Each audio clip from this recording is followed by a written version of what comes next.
खेसारी लाल यादव जी ने सनातन धर्म में जन्म लिया, हिंदू धर्म में जन्म लिया बिहार की धरती पर, और अभी तक वो भगवान की कथाएं गाते थे, भगवान का दर्शन करने के लिए जाते थे। लेकिन जैसे ही राजद ने उनको टिकट दे दिया, उनके सारे बोल बदल गए। लालू प्रसाद की पार्टी में आते ही कांग्रेस, लालू प्रसाद, ये सारे लोग जो मिलजुमला पार्टी बना करके उसमें शामिल हुए हैं, उसमें आते ही खेसारी लाल जी को ये कौन सा भूत पकड़ लिया, ये समझ में नहीं आ रहा है। उनकी बुद्धि भ्रष्ट हो गई। अब वो उसी तरह की भाषा का प्रयोग कर रहे हैं। तो मैं वहाँ की जनता से निवेदन करूँगा, जहाँ से टिकट पा करके लड़ने जा रहे हैं इनकी पत्नी, जब ये सनातन धर्म के नहीं हुए, अपने हिंदू धर्म के नहीं हुए, तो ये तुम्हारे क्या होंगे? जो अपने माता पिता का नहीं होगा, जो अपने बाप का नहीं होगा, तो तुम्हारा कब होगा? ऐसे लोगों के ऊपर विश्वास न करें। और जो किशन जी ने कहा है, बहुत अच्छी बात कही है।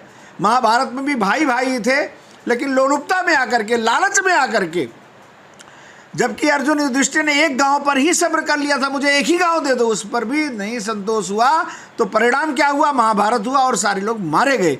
तो किशन जी की बातें कहीं न कहीं सत्य है और खेसारी लाल जी को होश में आ जाना चाहिए। जिस प्रकार से खेसारी लाल का यह बयान है, अत्यंत निंदनीय है, दुखद है, दुर्भाग्यपूर्ण है। इसके ऊपर तो एनएसए के तहत मुकदमा पंजीकृत होना चाहिए। तो सर्वोच्च न्यायालय का उल्लंघन करने का काम कर रहा है। इसे पता नहीं है कि सर्वोच्च न्यायालय के फैसले के बाद भव्य दिव्य मंदिर बन रहा है। इस प्रकार से सनातन संस्कृति पर टिप्पणी करना, अपनी जो है जीत के लिए, एक कौम, एक संप्रदाय, एक व्यक्ति को खुशी करने के लिए, मैं उनसे कहना चाहता हूँ कि 80% को अनदेखा करोगे ना, तो कभी भी सत्ता में नहीं आओगे, कभी तुम विधायकी नहीं बन पाओगे।